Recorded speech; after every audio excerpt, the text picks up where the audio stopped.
Bonjour et bienvenue pour ce shiur Aleph du mardi. Alors aujourd'hui on va voir la troisième raison qui a été ramenée pour les bougies de Shabbat, c'est la raison du Kavod Shabbat. C'est marqué dans la Gemara.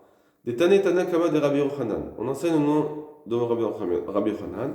On a enseigné devant Rabbi Yochanan. Rabbi Shimon ben Elazar Omer. Rabbi Shimon ben Elazar dit Yom Kippourim Shira Liot be Shabbat. Yom Kippour qui tombe en même temps que Shabbat. Abimkom Shamru Shelo Laglik. Même pour ceux qui ont dit qu'on n'a pas besoin d'allumer quand c'est Yom Kippour tout seul, imaginons que donc, il y a Yom Kippour qui tombe pendant Shabbat, est-ce qu'on doit allumer ou pas? Il y en a qui disent qu'on n'a pas besoin d'allumer. Alors quand ça tombe Yom Kippour pendant Shabbat, même d'après ceux qui disent que pendant Yom Kippour on n'allume pas, Madlikin, il faut allumer à ce moment-là, Mipnei Kvod HaShabbat à cause de Kavod Shabbat.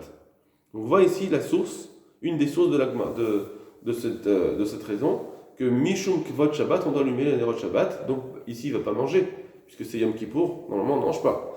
Donc c'est Yom Kippour et Shabbat, eh bien malgré tout on doit allumer Mishum Kavod Shabbat. C'est une raison en soi, Kavod Shabbat c'est une raison en soi de devoir allumer, et Mistama il va allumer avec la bracha. Maintenant on va voir la Gemara. Matnitin, donc c'est la Gemara dans Kavdalet Amudbat et Kafé Amudbat.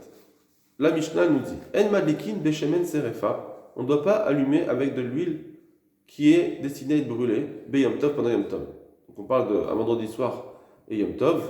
Là-bas, c'est marqué que si j'ai de l'huile de Trouma qui a été rendue impure, comme c'est une huile Kadosh qui est rendue impure, je ne peux rien faire, donc et elle doit être brûlée.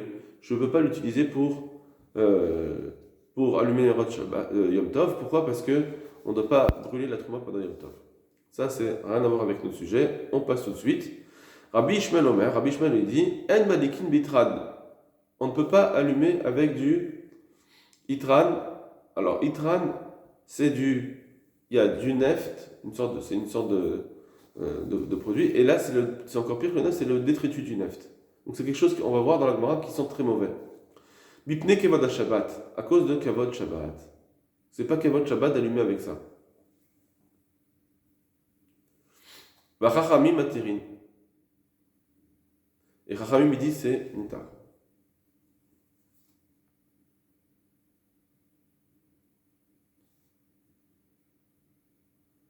Alors, on va voir la Gemara tout de suite. Rabbi Ishmael Omer. Donc la Gemara reprend la Rabbi Ishmael sur le fait d'interdire Mishum de Itran. La Gemara demande Maïtama. C'est quoi la raison? Amarava, pourquoi il ne faut pas allumer avec cela? Pourquoi c'est un problème de Kavod Shabbat? Rava il dit Mitor Sherechora, parce que son odeur est mauvaise. Xera chez Magani Chena, c'est une xera de peur qu'il va laisser sa bougie, veillez, il va sortir, il va plaire dans cette pièce, donc il va aller dans une pièce qui n'est pas éclairée. Amar le Abaye lui dit veillez, ben alors c'est pas grave qu'il a qu'à sortir. Qu'est-ce que ça fait? Quel est le problème? Qu'est-ce qui va engendrer de sortir de cette pièce? Pourquoi c'est un manque de Kavod Shabbat? Amar le Shani Omer, je lui ai dit, parce que moi je pense Rava, à de la Katner be Shabbat Rova, que l'allumage pendant Shabbat de Nerot, c'est une Rova. Et donc, tu dois rester devant cette bougie. Si c'est une Rova, tu es obligé de rester. Donc on voit ici que la Nerot Shabbat, puisque c'est une Rova, ça implique de rester. Et si tu ne restes pas, tu vas faire un manque de Kavod Shabbat. On va voir dans Rashi plus explicitement ce qu'il dit.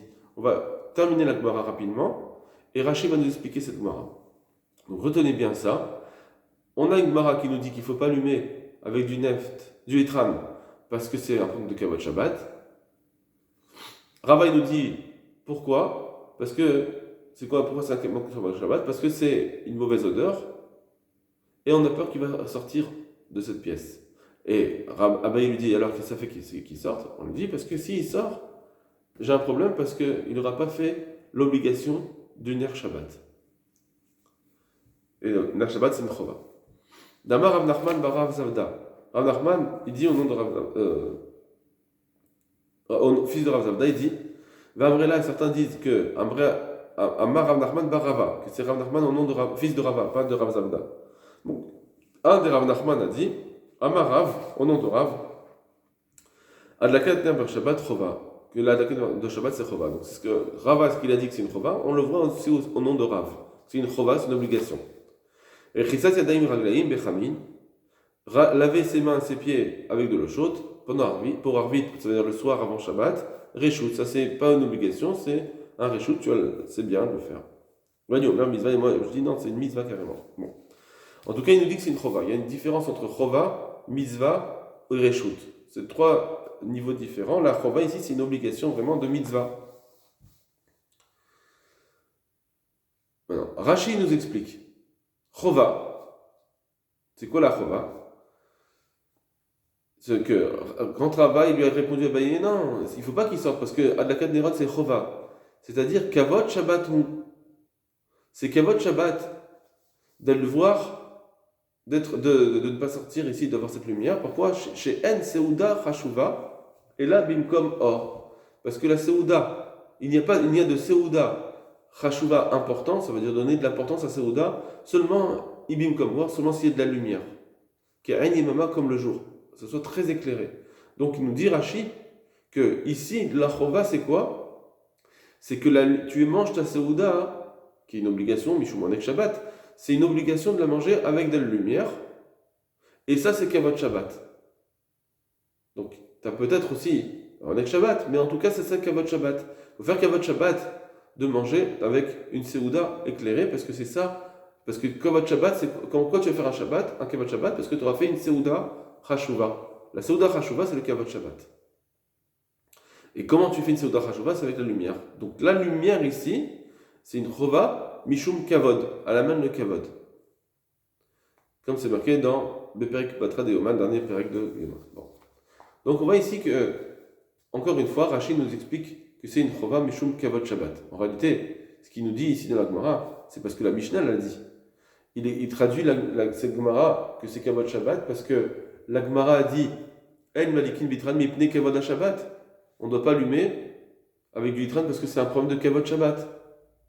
Et après, tout ce qu'on dit dans la Gemara, la suite, forcément, ce qu'on explique ici, c'est parce que c'est Mishum Kavod Shabbat. Donc, ce qu'on dit ici, non, il ne peut pas sortir Mishum Chova, c'est Mishum Kavod Shabbat. Là, le nerf, il t'amène, il est une Chova pour pouvoir amener ton Kavod Shabbat. Et s'il va sortir, alors tu n'auras pas fait Kavod Shabbat. Seulement, le chidouche de Rashi, c'est de rajouter, c'est que c'est marqué ici dans la Gemara juste Chova, c'est une obligation. Rashi nous traduit, il interprète la Gemara en disant, et alors, pourquoi c'est une chova? Parce que je dois manger mes bougies et je dois manger mon repas à la bougie, avec la lumière, avec de la lumière. On va voir maintenant le Tosfot. Adlakat ner beshabbat chova. Il explique à peu près comme Rashi cette Gemara. Seulement, on aurait pu expliquer autrement. Tosfot vont nous dire, on aurait pu expliquer autrement. D'accord? Donc accrochez-vous. Pirouche. Bemakom Seuda, c'est-à-dire que l'Adlakan Ber Shabbat, c'est une obligation, c'est-à-dire au moment de la Seuda. La Chova allait au moment de la Seuda. Des Chova Yishis Od Bimkom Aner, Mishum Onek, c'est une obligation qui mange avec un air pour son Onek Shabbat. Et nous, on doit traduire ça avec la Mishnah qui dit que c'est Mishum Kavod Shabbat, apparemment, et c'est ça le Kavod Shabbat. Mais ici, il ne nous dit pas que c'est Kavod Shabbat. Il ne dit pas les mots Kavod Shabbat. Il dit Onek Shabbat. La Seuda, c'est Onek Shabbat, de manger à la lumière, ton Onek. Mais les Chaora, ce Onek, c'est ça le Kavod Shabbat que tu fais. Tu fais un Kavod, comme par exemple, quelqu'un, il va à un mariage, alors il faut qu'il mange, il faut qu'il mange bien, etc. Et c'est ça que faire le Kavod aux mariés, eh bien, c'est de leur faire ce Kavod en mangeant comme il faut, en étant heureux, en mangeant avec plaisir, etc. On a du plaisir à être là. C'est ça le Kavod qu'on leur fait. Aval mais adlakat ner bouffé, mais l'adlakat du nerf lui-même, lo ava pari Abaye. Là-dessus, Abaye il est pas contre. C'est sûr que une obligation d'allumer, c'est sûr qu'il est d'accord. D'accord, je reprends. Adlakat ner bouffé, l'allumage, la mitzvah d'allumage lui-même, l'obligation d'allumer, lo ava pari Abaye. Sur ça, il n'est pas encore quelqu'un Abaye. Qu'est-ce qu'il est en train de dire, Tosfot? Tosfot est en train de dire comme ça. Tu aurais pu dire quelque chose une autre interprétation de la Gemara qui ne va pas. Nous, on a fait une interprétation comme Rashi. On parle ici que la chova, c'est au moment de la Saouda. Mais on est obligé de dire ça, de rajouter ça qui n'est pas écrit dans la Gemara, cette interprétation. Rajouter qu'on parle ici au moment de la Saouda, ça, cette interprétation, on est obligé de la dire. Parce que sinon, tu aurais dit quoi? Comment tu aurais dit? Tu aurais dit comme ça. Rava, il vient, il dit, on ne peut pas allumer avec du neft, du itran, parce qu'il y a un problème de Kavod Shabbat. Pourquoi? Parce que c'est Rechora, il va sortir. Et Abaye dit, alors qu'il sorte. Et sur ça, Rava, il lui dit, non, c'est une chova. C'est quoi la chova? C'est une chova d'être devant la bougie. Tu es obligé d'avoir une bougie de Shabbat et de rester devant Mishum Kavod Shabbat. D'accord? Alors, sur ça, ce digne de Kavod Shabbat, Abaye, il pouvait pas dire ça. Il dire, qu'il sorte. C'est pas grave s'il ne reste pas devant la bougie.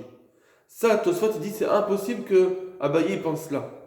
Ça, c'est obligé que Abaye il soit d'accord qu'il y a une chova de rester devant la bougie. D'être dans un endroit avec des bougies. Mishum Kavod Shabbat. Et donc, il ne pouvait pas dire simplement, ils sortent. Pour ça qu'il fallait traduire et dire que non, qu'ils sortent de sa Seouda, c'est pas grave. Et il aura dans un autre endroit éclairé, ça fait rien. Tant qu'il a allumé les Nerot Shabbat, il a fait Kavod Shabbat. D'accord? J'aurais pu dire, et c'est ça qu'Abaye vient dire, non, qu'ils sortent, et Rava vient dire, non, je suis obligé de rester à une Seouda éclairée. Et si je veux manger ma Seouda, il faut que j'ai une huile qui ne me fasse pas des mauvaises odeurs. Voilà.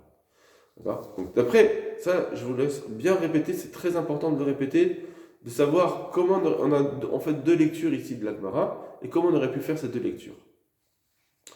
Juste au passage, donc maintenant, Abaye, d'après Tosfot, il n'aurait jamais pu penser qu'il n'y a pas d'obligation d'allumer une bougie. D'où il sait ça? Il amène une preuve. Des pshita, des chovaï. C'est évident que c'est une obligation d'allumer des bougies de Shabbat. Datnan, comme c'est marqué, Ashosh Averot Nashim. La Mishnah, elle dit plus loin, dans un endroit plus loin dans Shabbat. Il y a 3 Averot, c'est ce qu'on lit tous les Shabbat, à la Tfila. Il y a 3 Averot que les femmes, elles sont Chayav Mita. Une des 3, Al-Shenan Zeirot Bellakataner. Parce qu'elles ne font pas attention au Adlakat Nerot Shabbat. Alors elles sont Chayav Mita. Donc tu vois bien qu'on est obligé d'allumer les Nerot. Ça c'est une Mishnah. Si c'est une Mishnah, il est obligé d'être d'accord, c'est des Tanaïm. Donc on voit bien qu'on est obligé d'allumer. Et donc ça c'est sûr que Rabaye ne peut pas nous dire qu'ils sortent, c'est pas grave. Non, tu es obligé d'avoir des Nerot Shabbat chez toi. Là où tu es, tu dois avoir des Nerot. Donc, en fait, ce pshat de Tosfot, il faut savoir qu'il y a des machloktot, c'est pas accepté de près tout le monde, mais en général, on accepte ce pshat. Le Shulchan Aruch va maintenant nous dire un petit peu aussi le digne de Kavod Shabbat. Lo yagdim les maher, il ne faut pas allumer trop tôt, la diko beordayom, d'allumer quand il fait encore trop jour, gadol, chez Azeno nikar shmeliko, parce qu'on ne voit pas qu'il allume l'irvot Shabbat. Pour Kavod Shabbat. Ça veut dire que si je veux faire Kavod Shabbat, comme on l'a dit, on va faire Kavod Shabbat. Si je veux faire Kavod Shabbat, il faut allumer. Eh bien, ça ne suffit pas qu'elle soit allumée en soi. D'avoir des bougies allumées, quand est-ce que je m'en fiche? Tant que pendant Shabbat j'ai des bougies allumées, j'ai fait Kavod Shabbat. Non. Il faut aussi montrer que je l'ai fait pour Shabbat. Donc ça dépend de quand est-ce que je vais être madlik. C'est comme quelqu'un, il va se couper les cheveux pour Shabbat. Il se dit, moi, pour Kavod Shabbat, je vais couper les cheveux. S'il les coupe mardi, je n'ai pas montré que c'était pour Kavod Shabbat. Il faut les couper juste avant Shabbat. C'est pareil ici. Pour être madlik, il faut montrer que j'ai voulu faire cet allumage pour Shabbat. Donc, il faut l'allumer juste avant la rentrée de Shabbat. Pas trop tôt. Mais Gam le Acher, et bien sûr, il ne faut pas trop retarder parce qu'il faut attention à ne pas faire Khilul Shabbat. Donc on voit ici que, d'après le Shulchan Aruch, encore une fois, on voit qu'il y a une notion de Kavod Shabbat dans l'allumage. Et s'il veut allumer quand il fait encore jour, un grand jour, ou le Kabel Alav Shabbat Miyad, mais il va prendre Shabbat tout de suite après, alors ça c'est bon. Il y en a qui veulent prendre Shabbat plus tôt, c'est bon. Rachai, ça marche, il a le droit. Kikevan chez Mekabel Alav Shabbat, puisqu'il va recevoir sur lui Shabbat Miyad tout de suite, Enzak Damar, ça s'appelle pas trop devancer. On voit qu'il a allumé pour Shabbat. Bilvan à toutefois, à condition, chez Yemi Plag et Mitral Mara, il faut que ce soit à partir du plag. Sheu Shea Veravia Kodem Haïla, qui est une heure écart avant la nuit, une heure écart dans les heures temporelles. Donc on voit ici que à partir du plag, ça marche. Je peux faire Kabbalat Shabbat et donc allumer juste avant le Nerot. Ça marche. Tant que j'ai fait l'allumage juste avant. Donc on a Kabbalat Shabbat. Il y a une autre halakha qui vient grâce à cette ligne de Kabbalat Shabbat qui est ramenée dans le Rabbeinu Tam, etc. Mais on voit ici que le Rama il l'a ramené. Aïn Laïsein Siman Rash Samer Zain. C'est marqué Veimaya Ner Daluk Mibod Ayom Gadol. Si j'avais une lumière allumée déjà depuis le début du jour, ça veut dire depuis le matin vendredi matin par exemple. Alors là, qu'est-ce qu'il faut faire? Tu ne veux pas dire, même si je sais qu'elle va durer très longtemps, elle va durer tout mon Shabbat. Yechaben, il faut l'éteindre. Veyarzor, et à nouveau revenir, Veyadikenu d'avoir allumé les Torah Shabbat pour Shabbat. Donc on voit que Mishum Kavat Shabbat, j'ai besoin d'allumer un air. Ça ne suffit pas que j'ai des lumières, j'ai des bougies allumées. Il faut que ce soit aussi un allumage fait, l'action d'allumer, elle soit faite pour Shabbat, pour montrer que je fais Kavod Shabbat. Voilà, donc on a vu encore une fois la troisième raison de Kavod Shabbat.